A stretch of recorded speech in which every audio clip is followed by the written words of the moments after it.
Okay, I think I'll get started here.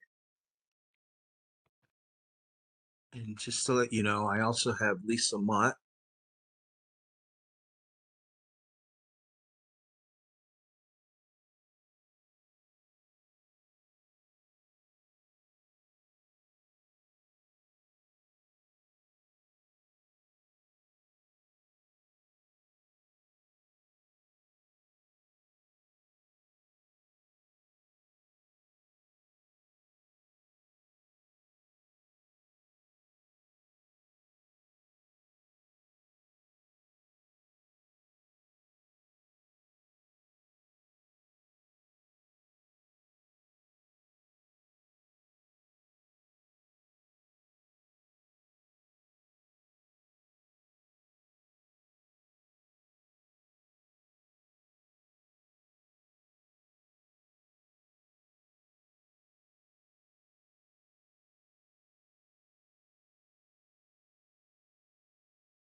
be maintained as part of the project, the transition to consolidated web apps.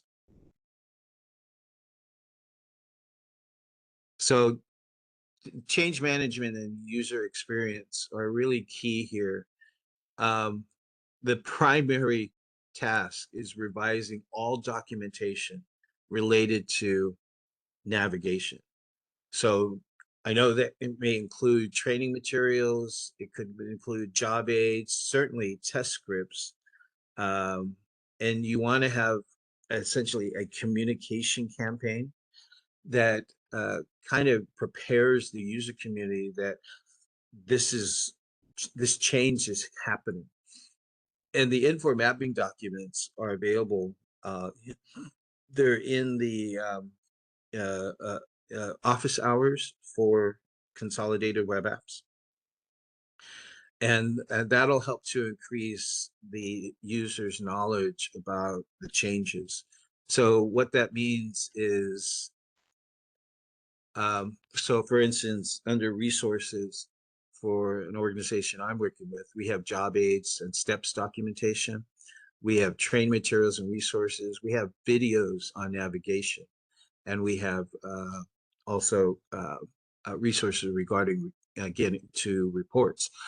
Every single, I've gone through the audit of all of their documentation, and out of 550 documents, 400 of them have to be changed. So uh, we're now trying to evaluate the test scripts, and we have automated testing at our organization. So all of that has to change. Um, the navigation videos that have been produced are all based off of course, the current menu navigation, and that will need to be updated to reflect the new views of the menus. Because when you're taking screen prints, you really want to give the context for the users. So it helps them to acclimate to the new menus.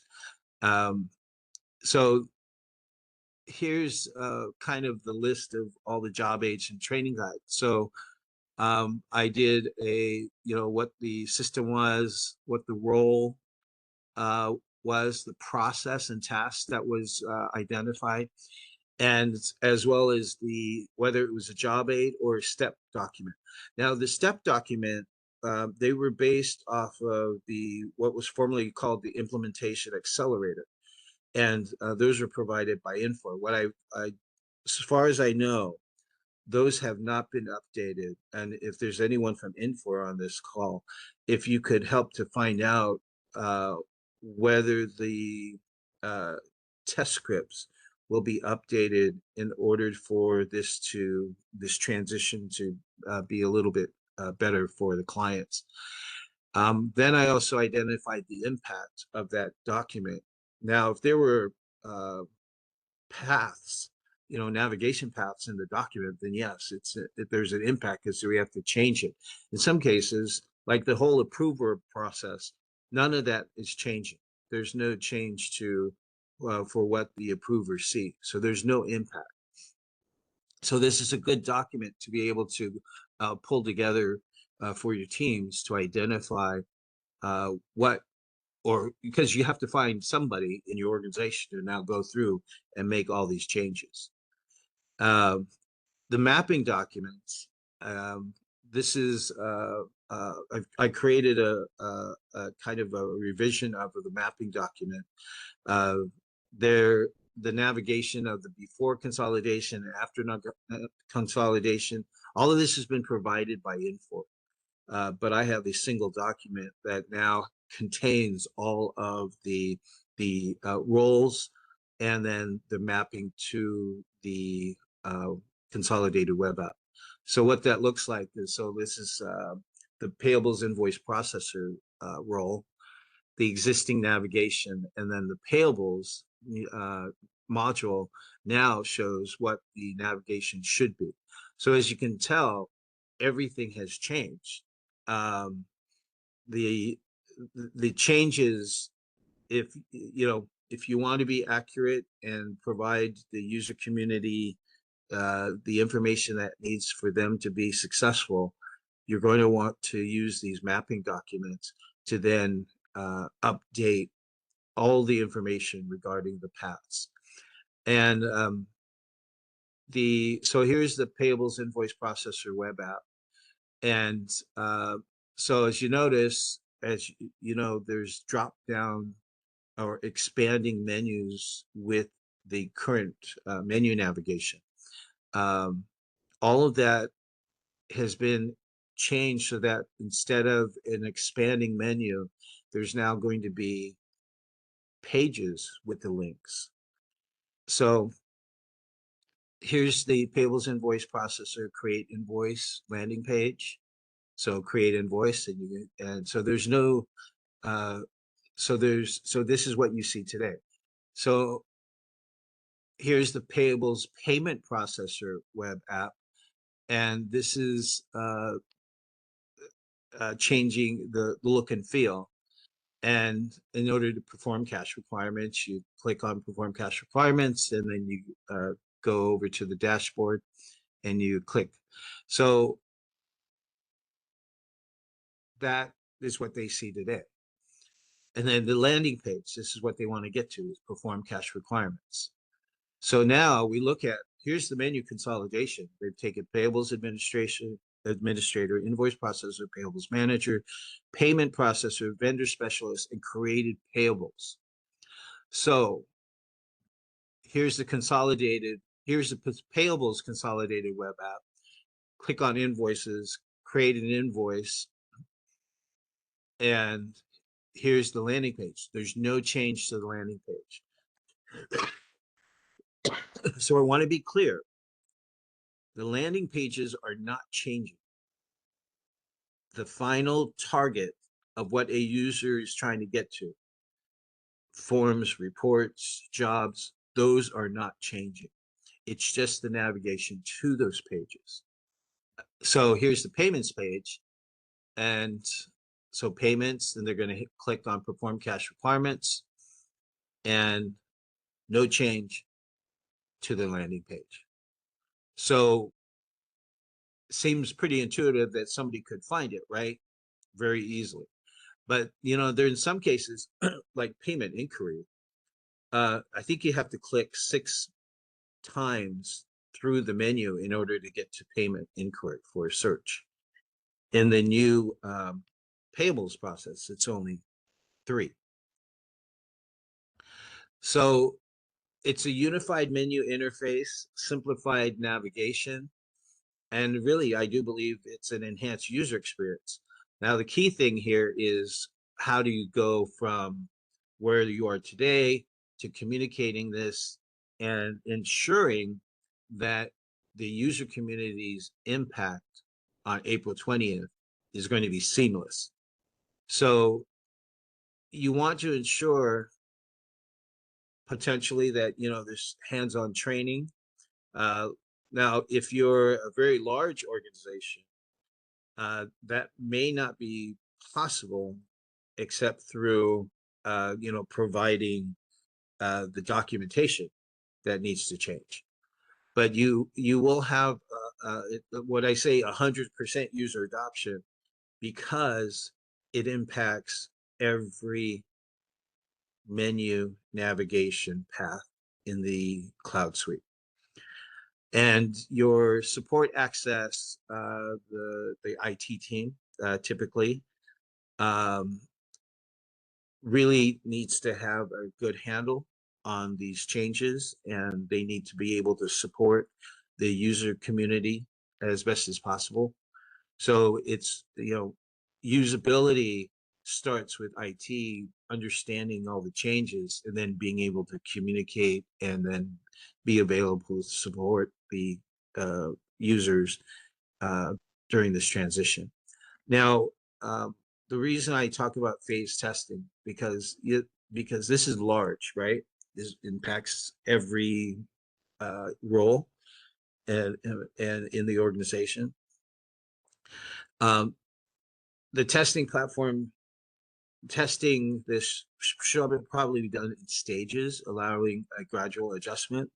So use an kind of a use case of the smallest number of users. Let's say assets, for example, has the smallest number of users. Um, Test them first, but then in supply chain, you may have like inventory, like materials handlers. This doesn't affect mobile supply chain, and it doesn't affect uh, RSS, but it does impact, those that are in Cloud Suite and the underlying application. So like purchasing or inventory managers, um, uh, those they have a greater use of the application. So, and there's more forms that they use. So they would be a candidate for a longer duration testing process. Now, there's been talk of, well, can we do, a phased rollout of this? And um, I've spoken to, several Infor uh, staff and who have been involved with very large organizations. And a phased rollout is not considered feasible due to how the featured toggles are based on several modules and user communities. And let me show you what I mean by that.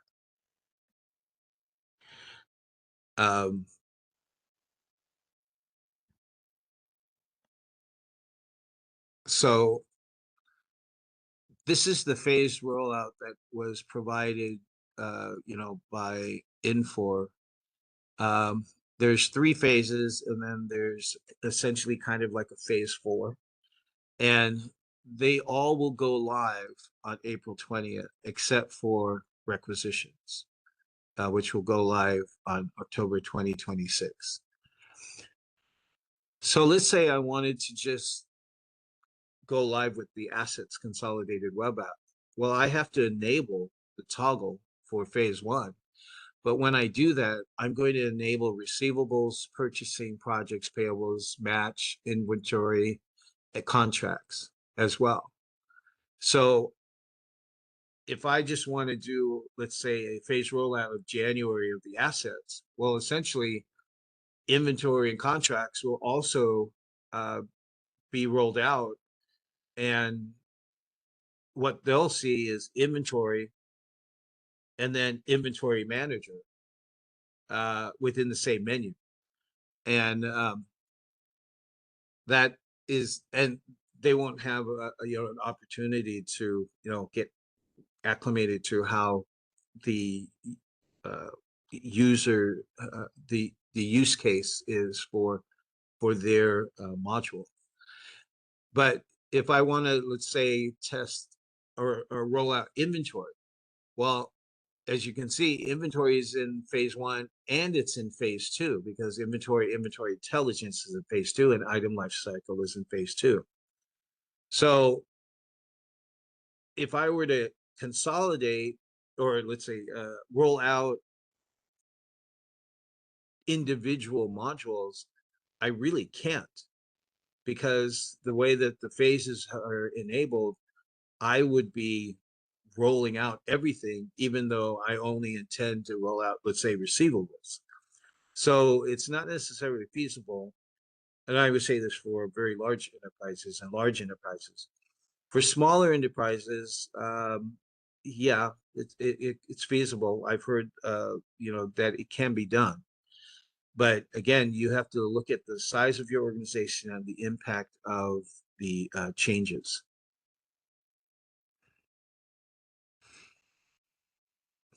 So key deliverables are,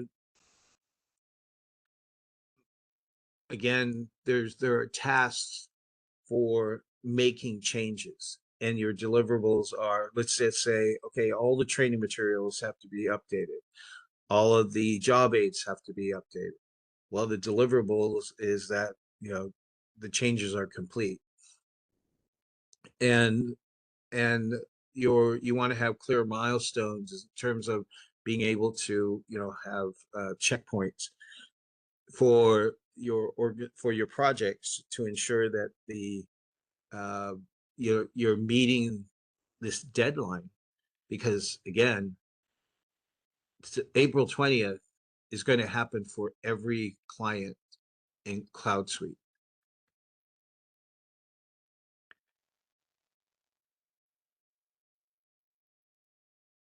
So I talked about, effective or requirements gathering, is that you really want to get a handle on the scope. And so every area testing, test scripts, user documentation, videos that have been created, security reports, showing what your setup is, because all of that has to be brought together in order to understand, okay, well, how much effort is this going to take? How many resources do we need to have um, uh, updating and making this work? Um, and in terms of priorities, yeah, we started looking at this actually a month ago, because we knew that we had we like over 300 customized roles and customized menus and pages, and all of that had to be looked at.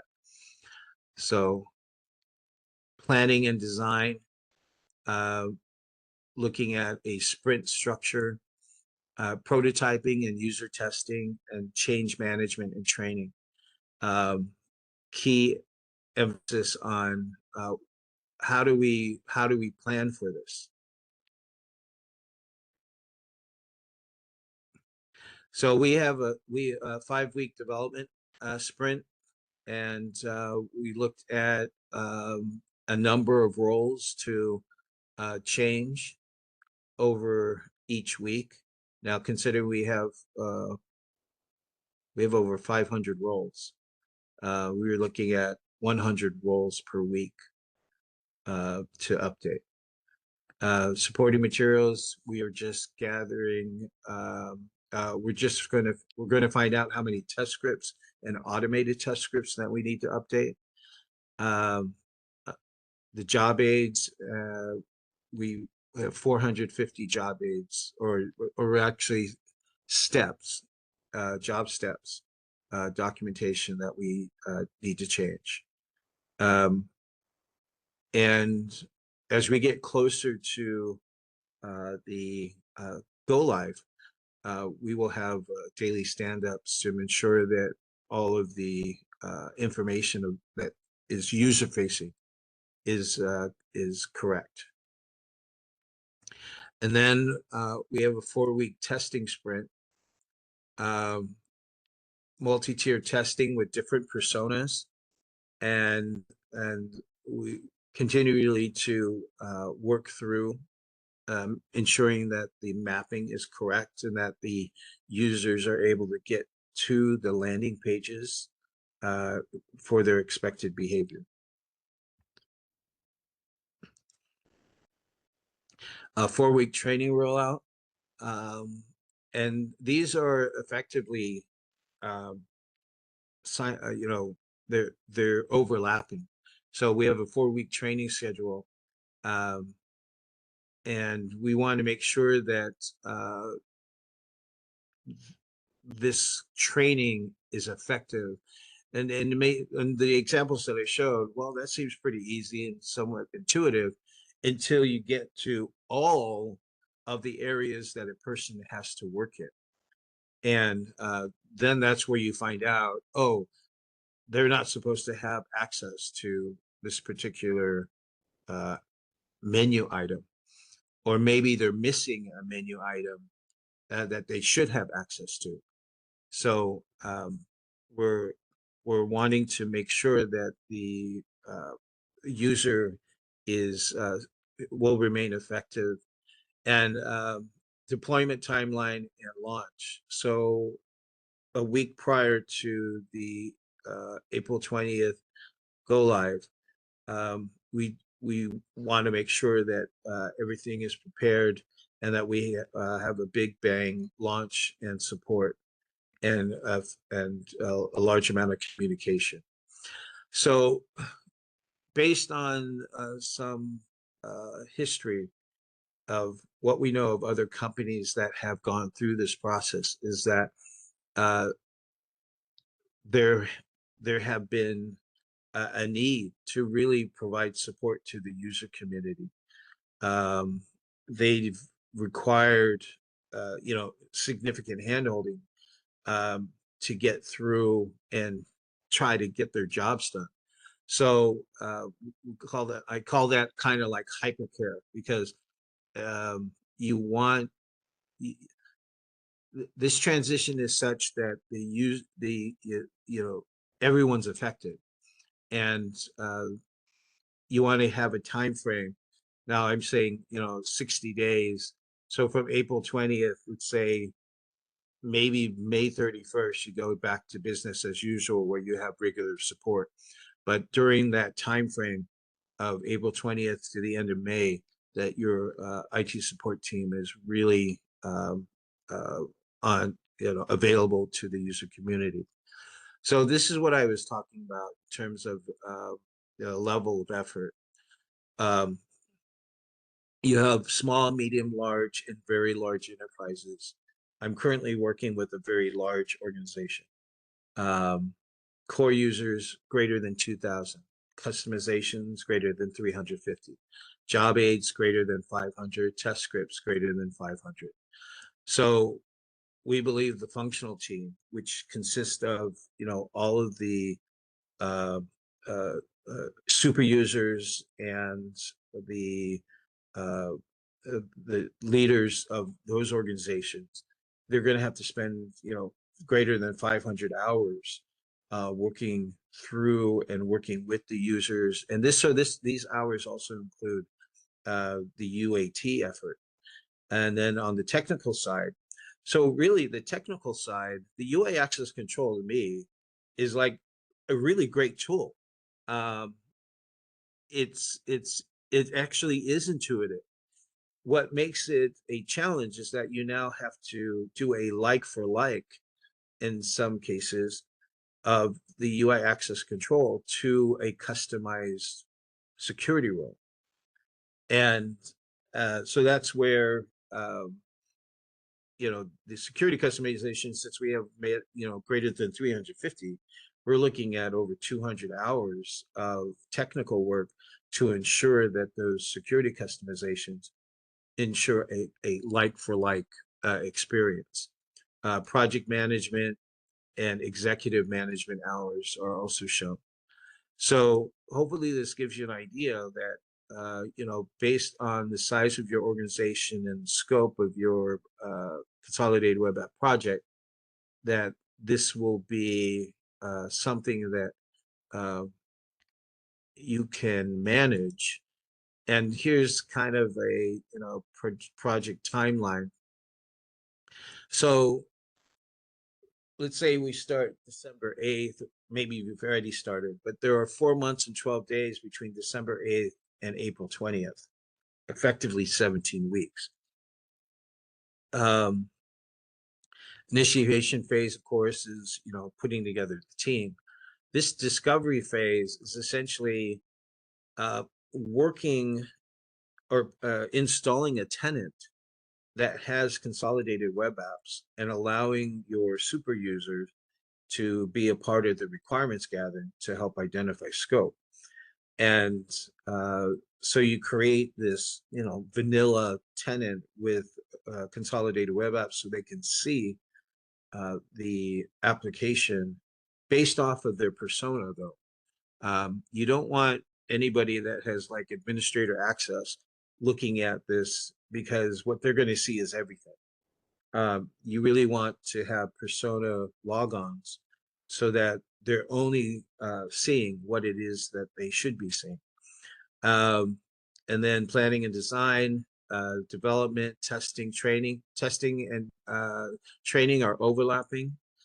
And then just to point out that during the time frame of late March to April, there are non-CW April CU changes that will also need to be tested.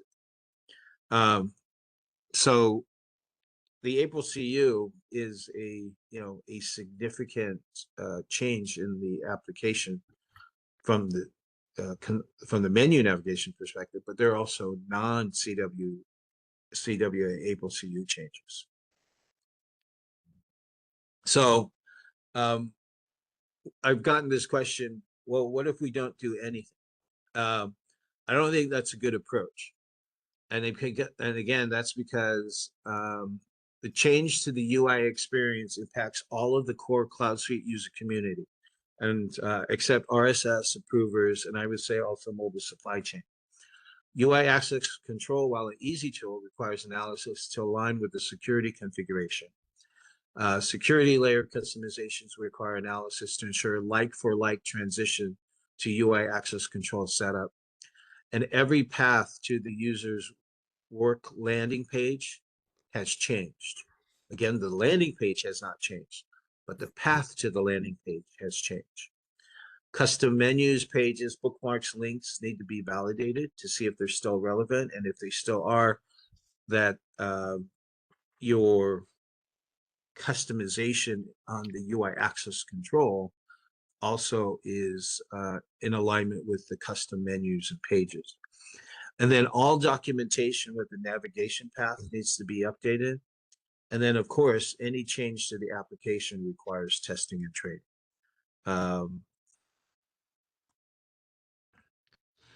And so what we're hoping and what we're really striving for is a seamless transition.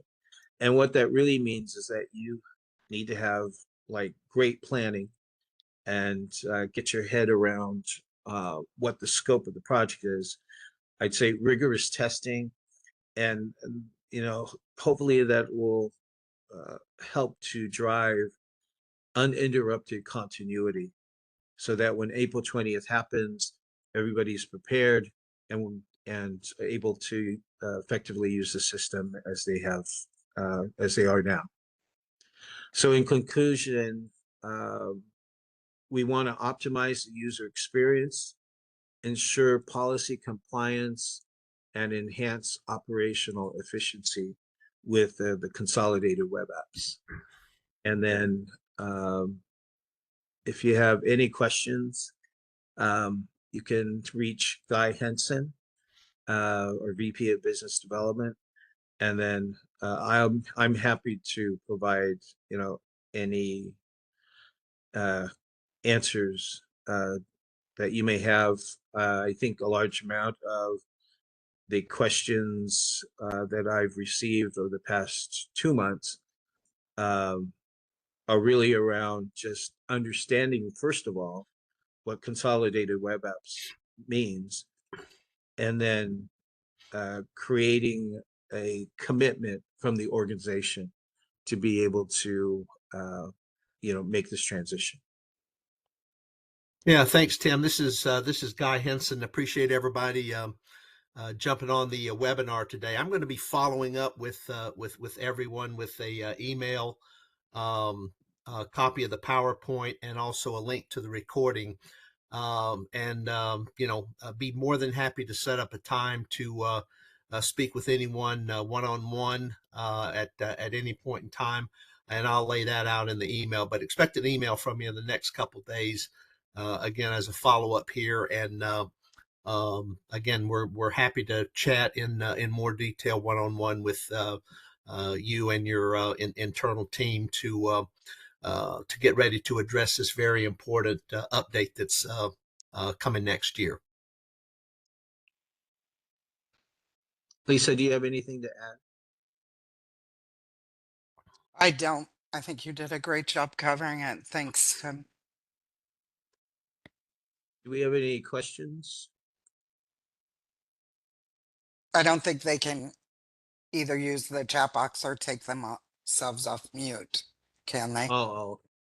No, the chat's disabled, and so is the mute. So, but anyway, again, we'll be following up with everyone. If anybody has any questions, you can go ahead and email us directly now, and we'll get back to you as soon as possible. But I will be following up, to set up a time if you'd like to have a more in-depth conversation directly with your team. So thanks everybody for attending today, and hopefully we'll hear from you and be able to help you out with this very important update for next year. Thanks. Thank you, everyone. Thanks, Tim. Thanks, Lisa.